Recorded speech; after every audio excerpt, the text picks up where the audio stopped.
Bom, muito bom dia a todos. Este é Não sei se me estão a ouvir.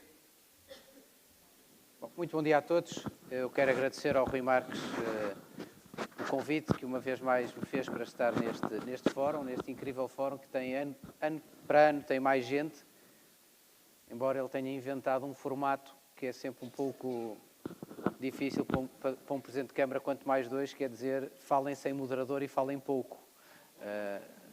É algo... Eu combinei com o Eduardo que todos os temas eram permitidos e ele pediu-me para não falar de futebol. Este ano não lhe está de feição, mas queria também saudar-lhe uma palavra muito amiga de saudação ao Eduardo Vítor. Tem sido um grande presidente da área metropolitana do Porto e com o qual as áreas metropolitanas, as duas de Lisboa e Porto, representam hoje quase 50% da população do país. 35 municípios, quase 50% da população, e por isso muito do que se passa nas áreas metropolitanas tem reflexo na qualidade de vida de muitos milhões de cidadãos. Eu começava já passando aqui a bola ao Eduardo, porque o Eduardo tem um percurso muito ímpar e raro do ponto de vista dos políticos, do exercício de cargos públicos e políticos, porque é alguém que vem com a experiência da academia, mas a experiência da academia na área social, que é uma área onde todas estas dinâmicas de colaboração e toda esta abordagem multidisciplinar, multinível e com participação ativa é absolutamente crítica à resolução dos problemas, vem desse meio da academia, passa para o meio de uma governação, de uma freguesia, bom, não é bem uma freguesia, é uma cidade, pela sua dimensão, depois Presidente de Câmara e hoje Presidente da área metropolitana, e por isso, Eduardo, passo-te já para arrancares tu sobre como é que tudo isto começou, como é que tu olhas, nomeadamente na área da inclusão social. Muito bem, muito bom dia a todas e a todos. Eu acho que cumprimentando o Fernando Medina e o Rui Marques, posso dizer que cumprimento todos e agradeço muito o convite.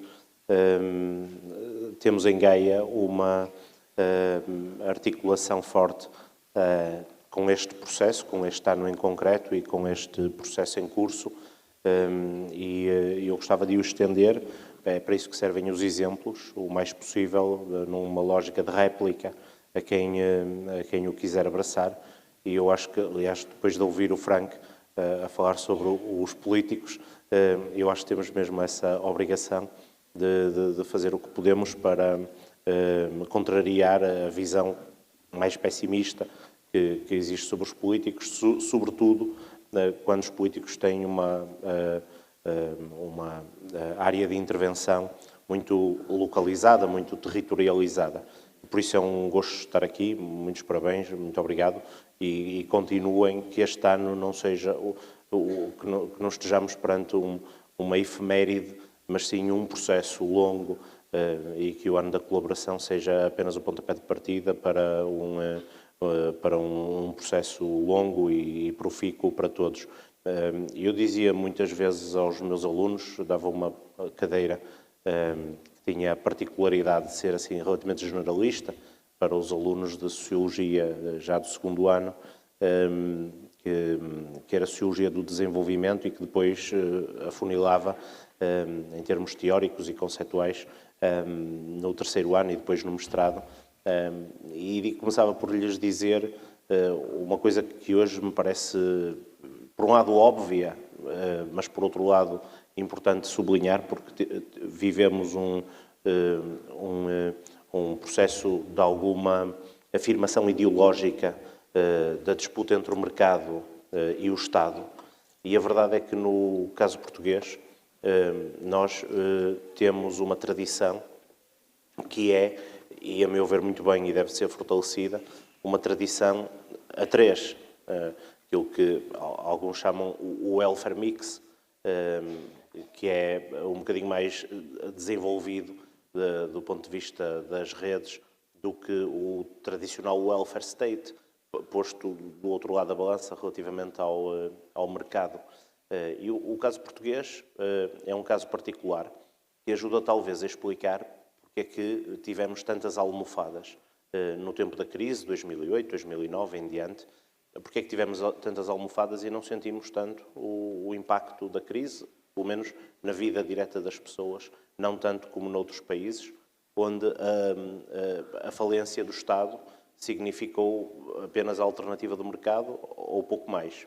E nós, no nosso caso, desde pelo menos há 500 anos, a altura em que as misericórdias foram surgindo, depois há 200 com as mutualidades, que é bom não esquecer que nasceram para resolver problemas, mesmo nas cidades, para resolver problemas básicos, como o funeral. Não é?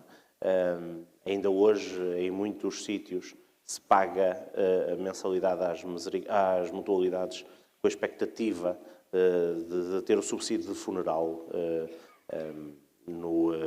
enfim, no momento da morte, e as mutualidades surgiram muito com esse objetivo, de dar um momento digno para todos, pelo menos naquele momento onde a dignidade última é exigida.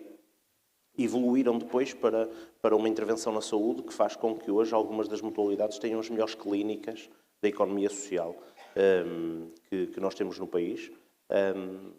Mais recentemente as IPSS, lato sensu, numa relação de parceria com o Estado. E, portanto, dizia muitas vezes aos alunos que estamos perante esta espécie de tripé, em que já não temos apenas o mercado e o Estado, mas temos o mercado, o Estado e a economia social. Neste momento eu digo de uma forma ainda mais enfática, não apenas porque o digo conceptualmente, e utilizando esta coisa que em português se diz o welfare mix, mas agora com o raciocínio muito claro da experiência de terreno. Um município que tem cerca de 120 IPSS e que trabalham de uma forma super empenhada. É verdade, muitas delas ligadas à Igreja, mas muitas outras não. E trabalham de uma forma super empenhada e fazem muitas vezes aquilo que, não estando no seu objeto, está para além do seu objeto, ou nem está no seu objeto, mas são verdadeiros complementos, que é para não dizer substitutos, do Estado. E hoje vale a pena sublinhar isto, porque é talvez a única área em que 2 mais 2 não são 4.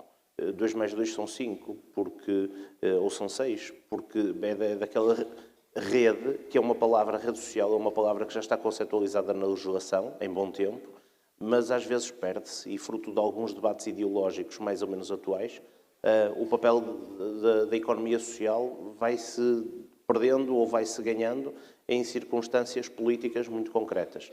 E eu temo que, às vezes, haja assim uma espécie de ditadura do debate ideológico que parece tender para uma disputa a 2 mercado-Estado, ignorando que nós somos, de facto, um país onde a economia social é um elemento absolutamente decisivo. Eu falo por mim, mas admito que em Lisboa seja igual. Em Vila Nova de Gaia e no que eu conheço da área metropolitana do Porto, que são os 17 municípios muito heterogéneos, onde está o Porto, está também Arouca, ou São João da Madeira, o papel que as IPSS têm tido é um papel absolutamente decisivo. Nos momentos de crise, como contrariando essa falência do sistema, mas também nos momentos em que não há crise, inovando. Há bocadinho falava o nosso orador, o Franco, falava da inovação social como um conceito que a certa altura foi muito tomado pelo liberalismo, ou pelo neoliberalismo, mas a verdade é que foi nas IPSS que nós começamos a ter uma perspectiva de algum trabalho empreendedor dos caos para áreas tão específicas como a deficiência, das escolas-oficina, para responder a problemas do desemprego. E, portanto, se eu puder deixar esta mensagem de uma espécie de um misto de biblioteca, de academia e de trabalho de terreno, é a minha profunda convicção de que o país só lá vai se perdermos o preconceito relativamente à economia social e se tivermos esta disponibilidade para o trabalho, que também implica, já agora, e para terminar, também implica já agora muitas mudanças do ponto de vista não apenas mental, mas também legislativo, porque toda a gente sabe que hoje a economia social vive inúmeras dificuldades, porque infelizmente as comparticipações nem sempre acompanham a evolução dos salários, etc. E é preciso perceber que em muitos casos são os municípios os parceiros. Eu acho que não vou dizer nada que seja sigiloso se disser que entre outubro e novembro, quer eu, quer a vereadora da Ação Social, fomos tendo um padre, um presidente da IPSS, um dirigente, uma dirigente a pedir alguma forma de apoio porque estavam a ficar com dificuldades em perspectivar o pagamento do subsídio de Natal, exatamente pela rarefação de recursos que as IPSS têm. E a certa altura é preciso que percebamos que os municípios são uma parte deste processo.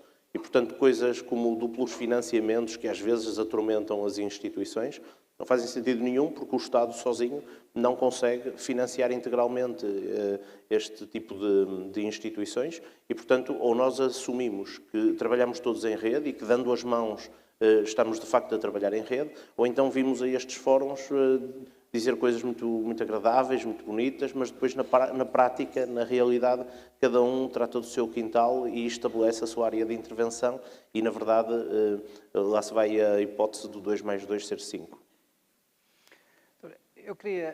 Eu gosto muito deste fórum e atribuo-lhe sempre uma grande importância, precisamente porque ele é preciso, não é? Porque ele é necessário.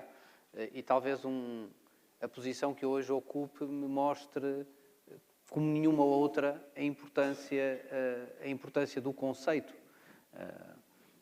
da governação partilhada, porque nós temos, no fundo, uma estrutura dentro do sistema administrativo, que é uma estrutura muito centralizada e compartimentada por silos. Aliás, uma estrutura feita e montada no tempo que, aliás, a sociedade não era sequer democrática. A nossa estrutura hoje de Estado é uma estrutura que não é do Estado democrático, é criação prévia, era prévia a essa... Por isso subsiste independentemente desse regime. E hoje é, no fundo, esta a estrutura muito verticalizada, muito compartimentada, que tem que dar resposta hoje a um conjunto cada vez mais atomizado, diferenciado de problemas de agentes e de realidades. Bom, e nada como ser Presidente da Câmara para se perceber isto mesmo. E perceber que grande parte dos problemas, das necessidades, das dificuldades, exigem elas, grande parte delas, arbitragens, de prioridades, de escolhas, de opções. Imaginem um problema muito comum na vida de uma cidade, que é o problema do ruído. O ruído da diversão noturna. É um problema muito complexo em qualquer cidade, porque todos se querem divertir, todos querem descansar e o ideal de toda a gente é querer que nos sítios das suas residências não haja locais de diversão noturna. Pois, mas isso todos querem, não é? E como se percebe, não é totalmente compatível, porque os sítios que são residência de uns são locais de diversão para outros.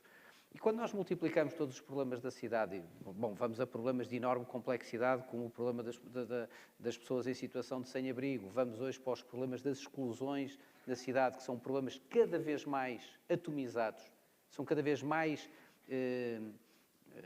personalizados. A nossa estrutura de Estado, como a temos construída, e falo como Presidente do que é uma estrutura com um certo peso, com um pequeno peso histórico e de dimensão, não está formatada para, por si, resolver estes problemas.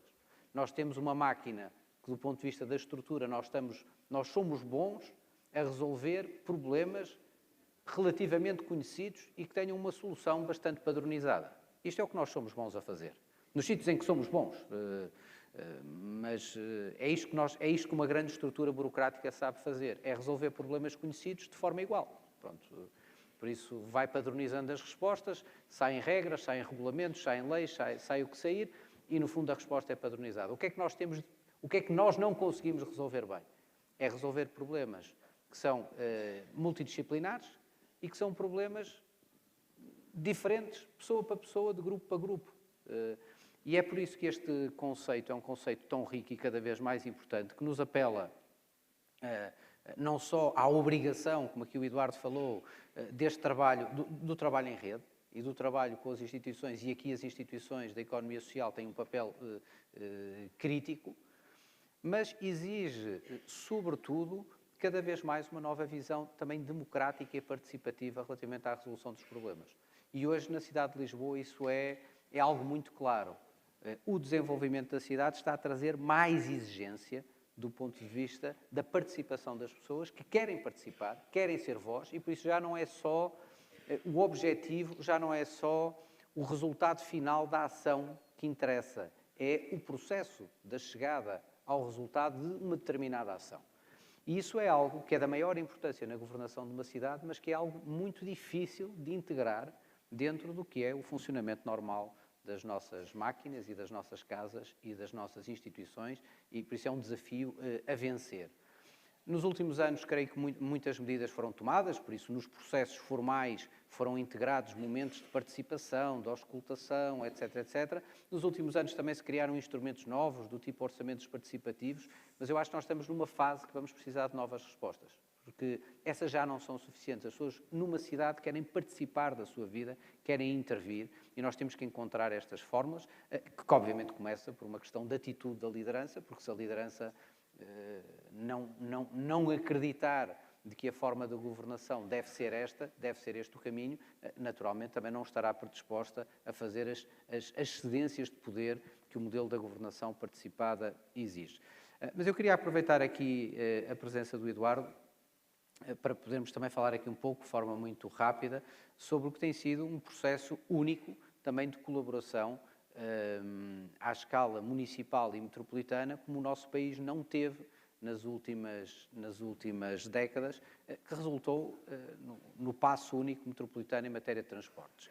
Talvez contar aqui um pouco desta história, porque eu ouço recorrentemente o discurso relativamente aos políticos, mas eu, sendo político, poderia aplicar exatamente o mesmo discurso relativamente aos académicos, também os há bons e também há maus, também se pode aplicar isto aos jogadores de futebol, às maçãs, a qualquer outro critério no mundo.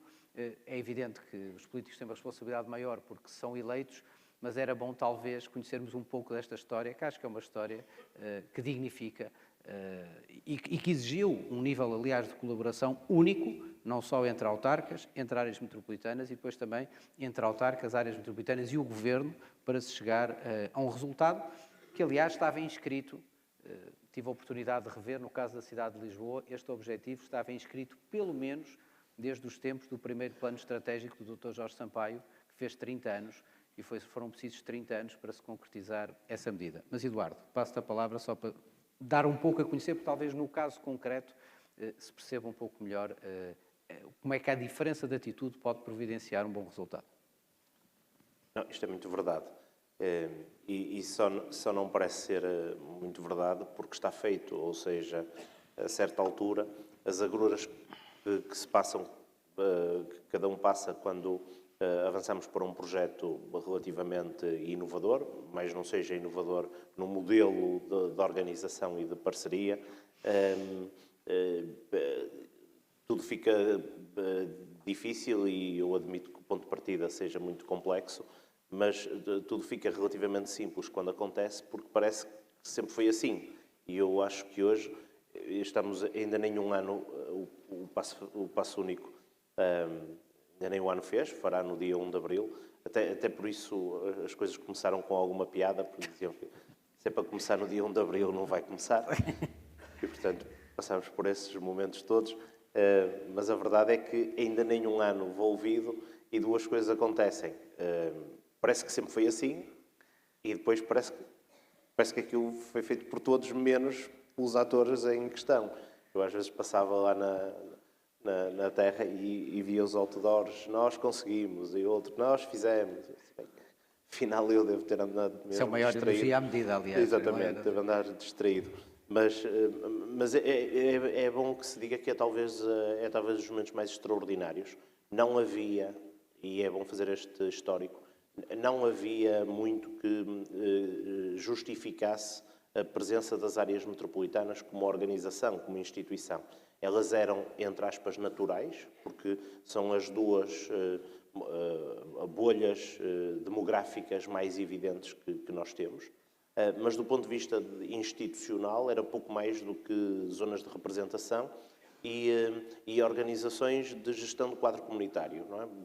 pouco mais tínhamos do que no Porto. Tinha havido nos finais dos anos 90 e início de 2000 um envolvimento da área metropolitana na temática do metro, mas fora isso era quadro comunitário e pouco mais, e a visibilidade, até do ponto de vista da visibilidade política, eu acho que era relativamente reduzida. E tivemos aqui dois trabalhos. Um trabalho que foi o trabalho de cozer as redes de relações entre os municípios dentro de cada uma das áreas metropolitanas. E depois foi este trabalho de relação das duas áreas metropolitanas, que também não, era tudo menos óbvio e era tudo menos histórico. E também isso acontece, é bom que se diga, e eu sei que talvez isto não seja muito institucional de dizer, mas tenho pena, mas é o que eu penso. Tal como acontece na relação que temos na área metropolitana do Porto, entre o Porto e Gaia, por exemplo, que são presentes de colorações diferentes. As relações institucionais são mais fáceis quando, do ponto de vista pessoal, há um nível de confiança e até de proximidade entre as pessoas. E eu tenho aqui que dizer que, no caso da relação com a área metropolitana de Lisboa, isto ficou muito mais fácil porque houve uma visão que nasceu aqui, que nasceu do Fernando, que foi a visão de avançar de forma destemida e para consumar este objetivo que parecia impossível. E parecia impossível não era porque fosse impossível materialmente, é porque havia vários constrangimentos. Não fazia parte do cardápio de responsabilidades dos municípios a área dos transportes. Não fazia. Nós não gastávamos dinheiro com os transportes. Tirando pequenas coisas, não tínhamos nunca essa tradição. Não tínhamos sequer participação em estratégias de planeamento. A Autoridade Metropolitana de Transportes era uma coisa em que nós participávamos por ofício. Portanto, não foi apenas instituir um bilhete, um passe, uma coisa qualquer. Foi muito mais do que isso, foi reordenar o leque das competências de âmbito municipal e metropolitano e reposicionar os municípios em novas exigências que já não são as exigências de fazer as rotundas ou de fazer o jardim, mas são exigências de uma nova geração de políticas e até se calhar de uma nova geração de autarcas disponíveis para abdicarem de uma parte do seu orçamento para colocarem-se coletivamente no orçamento dos transportes. Não foi uma coisa fácil, mas foi uma coisa que deu muito gozo quando nos encontramos em Sintra, na Cimeira de Sintra, 35 municípios, 35 presidentes de Câmara, com o Sr. Presidente da República, que esteve a apadrinhar o momento da parte da manhã, o Primeiro-Ministro e alguns ministros, e sentimos ali uma possibilidade de fazer alguma coisa que, do ponto de vista do impacto na vida das pessoas, tivesse interesse, mas ao mesmo tempo que nos dissesse respeito enquanto país. Eu não consigo conceber, e acho que isso é evidente, nós não conseguimos conceber que as grandes metas da descarbonização se façam sem mexer na temática dos transportes. Não adianta, pode-se plantar mais umas árvores ou menos umas árvores, pode-se fazer mais umas coisas, mas a temática dos transportes e de mexer na malha urbana e na circulação rodoviária e nas entradas e saídas ou nas não entradas e não saídas é absolutamente decisivo para cumprirmos metas. Do resto é relativamente menor e por isso este foi um esforço. Foi um esforço que resultou da visão do Fernando Medina, deste lançamento de vontade e depois da conciliação dessa vontade com uma área metropolitana do Porto que tinha na altura outros propósitos e que aderiu a esta ideia e depois consumando-a com alguma lentidão que parece ter sido, que é a lentidão lida da parte de quem está no terreno a tentar montar o modelo e com uma rapidez tão grande da parte dos cidadãos que parece que sempre foi assim.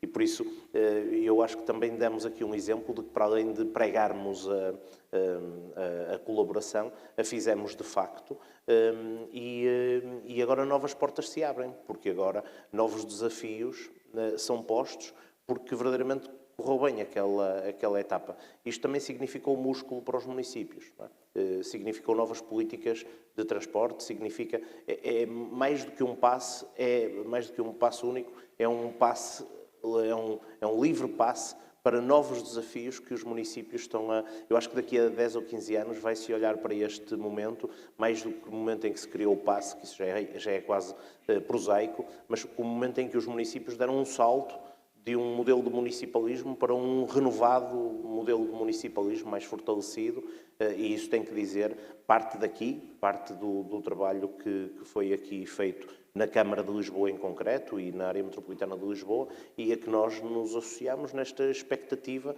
de que juntos podíamos muscular mais a área metropolitana do Porto e também, já agora, ajudar a materializar uma medida que tinha nascido em Lisboa e na cabeça do Fernando Medina. E isto foi também demonstrativo de que os autarcas não são apenas os tipos das rotundas e de tapar os buracos, mas estão muito disponíveis para conceptualizar novos problemas, para resolver novos problemas e adequar o nosso discurso à nossa prática e a nossa prática aos tempos atuais. Muito obrigado, Isar.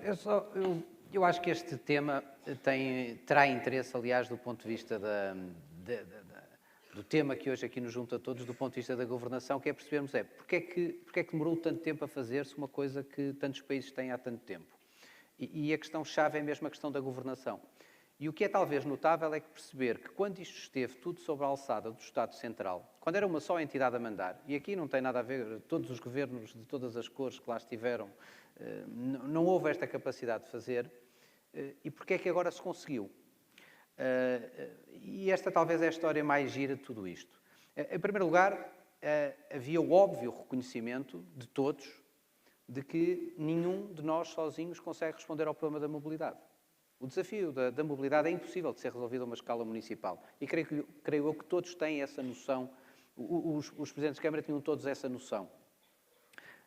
Eu não consigo resolver. Os carros, uma vez chegando à cidade de Lisboa, eu só os posso parquear ou escolher em que rua é que eles ficam embarrilados. Não tenho, uma vez entradas, aquelas centenas de milhares de carros, as minhas escolhas são muito limitadas dentro das fronteiras do município. E por isso a abordagem de um problema tinha que ser, obviamente, de âmbito metropolitano. Todos foram ganhando essa consciência.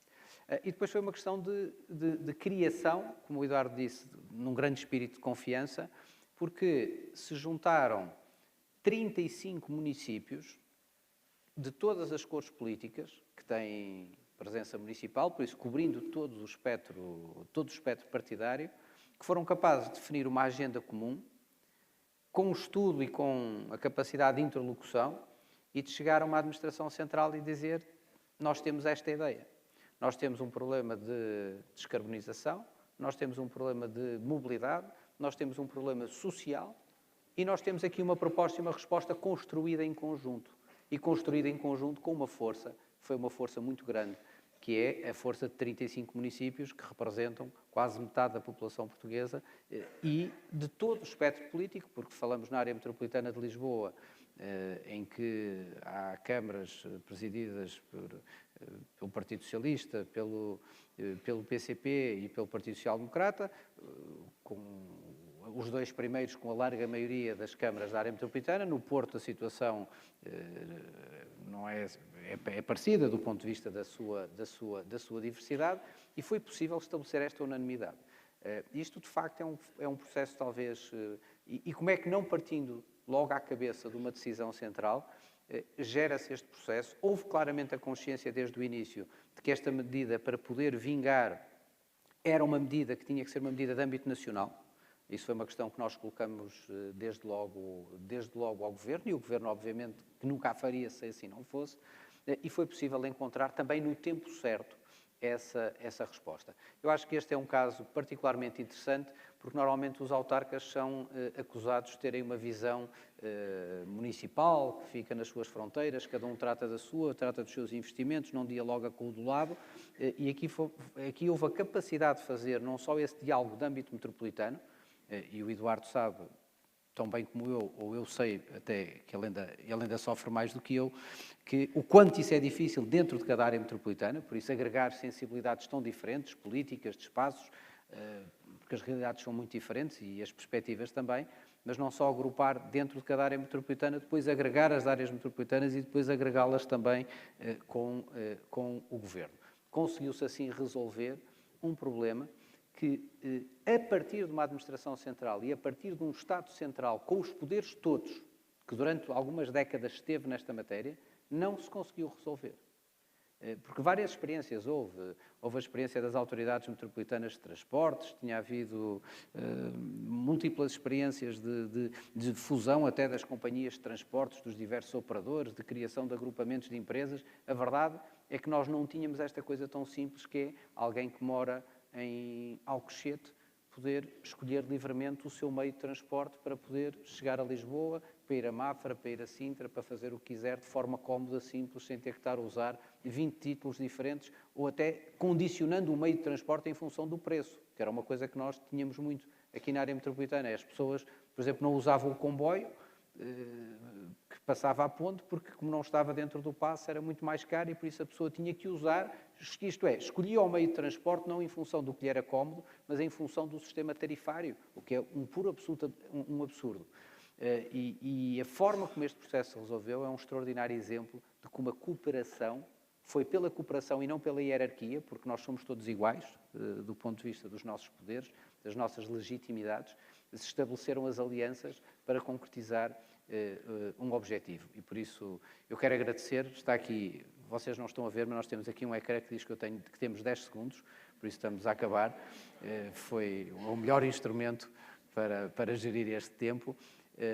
Eu terminava, não sei, Eduardo, se queres dizer alguma coisa. Eu, pela minha parte, queria agradecer muito ao Rui Marques o convite para estar aqui hoje, agradecer muito ele continuar a persistir nesta iniciativa que está cada vez maior e sublinhar, acima de tudo, a importância que tem para a Câmara de Lisboa, para a governação de uma cidade como a cidade de Lisboa e da área metropolitana, darmos força a esta visão, porque é a única que nos permite verdadeiramente responder aos problemas complexos que temos que dar resposta. Muito obrigado.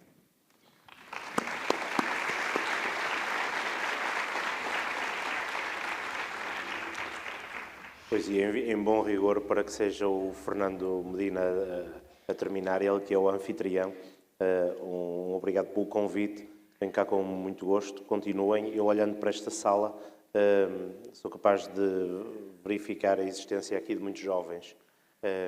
Eu sou um jovem de 48 anos, embora não pareça, normalmente dizem que é para 30, mas eu, olhando para os jovens, queria dizer uma coisa que parece um lugar comum, mas eu também tenho uma jovem lá em casa e eu acredito muito no poder transformador dos mais jovens. Acho que, a certa altura, as idades não dizem tudo, mas, apesar de tudo, as gerações têm uma marca e ponto.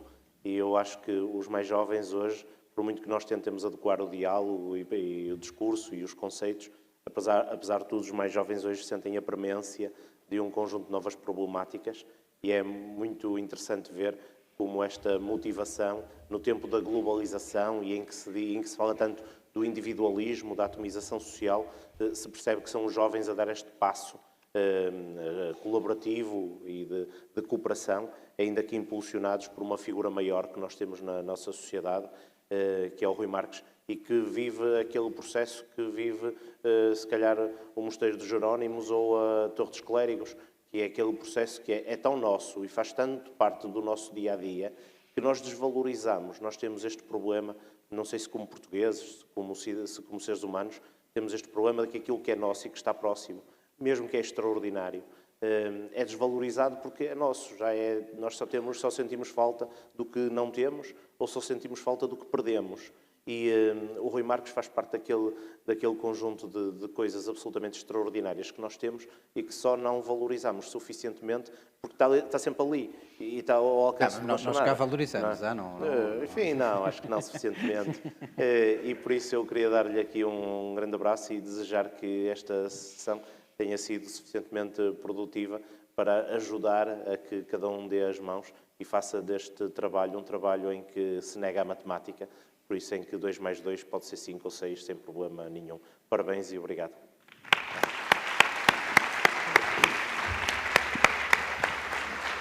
Muito obrigado.